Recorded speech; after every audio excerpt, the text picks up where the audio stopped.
Di dalam mengelola negara, pilihlah manusia yang mempunyai new mind terhadap masa kini dan masa depan. Kalau perlu dipertanyakan kepada siapa saja yang bercita-cita ingin mengelola negara ini pada saat ini dan ke depannya.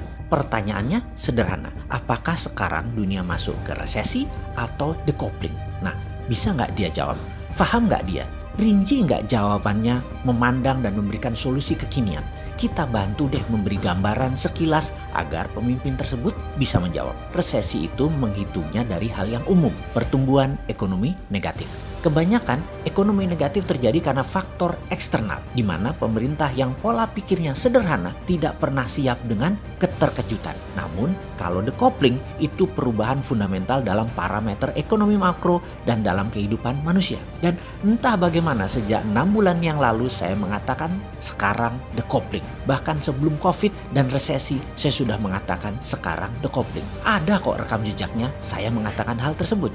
Karena pendapat bahwa dunia decoupling atau bahasa sederhananya adalah keterputusan dengan masa lalu. Maka kelolaan organisasi harus berubah. Untuk hal ini sejak 1 tahun yang lalu organisasi kami sudah bergeser ke arah digital secara murni. Yang mana semua dibangun sejak 2018. Efek decoupling tambah COVID, tambah resesi, tambah perang Tiongkok Amerika. Ini seru, ini peluang. Sebelum kita bahas peluang, kita bahas lebih dalam tentang decoupling. Saat ini ada 20% pekerjaan jenis baru yang 10 tahun yang lalu tidak ada. Misalnya profesi Chief Content Creator, jenis pekerjaan digital marketing. Itu macam-macam profesi yang 10 tahun yang lalu belum ada. Lah sosmed juga belum ada kok 10 tahun yang lalu. Masih belum semasif sekarang. Sungguh banyak profesi yang baru muncul bahkan di 3 tahun ini, misalnya yang namanya graphics designer. Dulu kerjanya hanya di dunia percetakan, dunia media. Mendadak dunia cetakan berkurang jauh, bergeserlah mereka ke sosial media. Kebutuhan mendadak meningkat menjadi 1000% setiap tahunnya sejak 3 tahun terakhir ini. Profesinya ada sejak lama, namun mendadak menjadi kebutuhan utama. Itu siapa yang kira? Di masa depan, di tahun 2030 ke sana, diperkirakan ada 60% bidang usaha dan profesi baru yang saat ini belum ada modelnya. Belum tahu apa itu barangnya. Sehingga profesi dan bidang yang saat ini ada, 10 tahun ke depan, 60%-nya bisa hilang atau less needed, kurang dibutuhkan. Semua ini karena kehadiran digital yang terus merubah bentuk ekonomi, sosial, dan budaya sebuah negara dan dunia. Bank akan jadi digital, di mana profesi teller hilang dalam 5 tahun ke depan. Cabang bank akan tutup besar-besaran dalam 5 tahun ke depan. Banking berubah, dunia funding berubah, dunia lending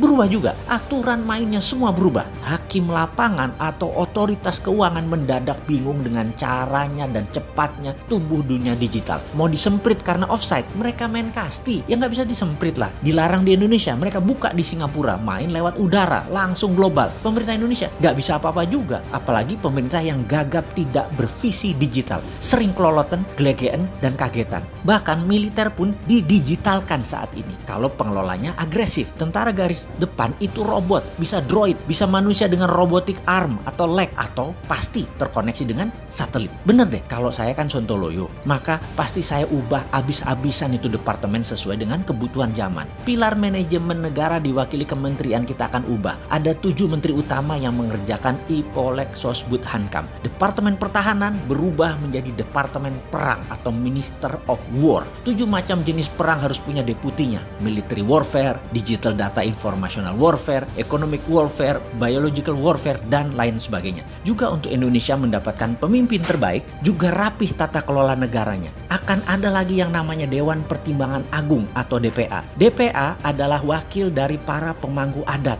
ulama, dan trah Kasultanan Keraton Nusantara. Kemudian juga akan hadir lagi fraksi TNI, Polri, dan ASN masuk DPR kembali, di mana suara di Komisi TNI, Polri, dan ASN masing-masing 5%. Semua wakil rakyat dari TNI, Polri, dan ASN adalah pejabat yang masih aktif yang bisa dipergilirkan setiap 1, 2, 3 tahun tergantung pimpinan mereka. Dalam pemilihan presiden, suara rakyat adalah 80%, suara DPR 10%, suara DPA 5%, suara MPR MPR 5%. DPR, MPR, DPA menyetujui GBHN garis besar haluan negara 100 tahun Indonesia, di mana setiap pemerintahan yang menjabat harus mempunyai cara untuk mencapai target tersebut atau nation interest tersebut. Misalnya, GBHN Indonesia Emas 100 tahun merdeka, yaitu di tahun 2045, yaitu 25 tahun dari sekarang. Indonesia memiliki kekuatan pendidikan nomor 3 besar, ekonomi nomor 2 besar dunia, teknologi 3 besar dunia, sistem kesehatan 3 besar dunia, kendali pangan nomor 1 terbesar di dunia, pertahanan keamanan nomor 3 terbesar di dunia, kendali informasi nomor 3 besar dunia, kendali sistem keuangan 3 besar dunia, kendali energi terbarukan dan baterai nomor 1 di dunia. Lalu dalam 75 tahun kemudian, hingga tahun 2120, Indonesia kendalikan sepertiga dunia secara pengaruh di bidang budaya, kesenian, keuangan, teknologi kesehatan, informasi, dan menjadi pemimpin dalam mengeksplor kehidupan manusia di Mars. Mars menjadi the next frontier, di mana mineral tambang adalah sumber yang dapat membuat bumi menjadi bertahan dalam jangka panjang. Jarak 8 bulan saat ini perjalanan dari bumi ke Mars hanya 3 hari dalam teknologi yang dipimpin Indonesia di tahun 2120. Saat itu tambang mineral Mars mayoritasnya adalah milik Indonesia.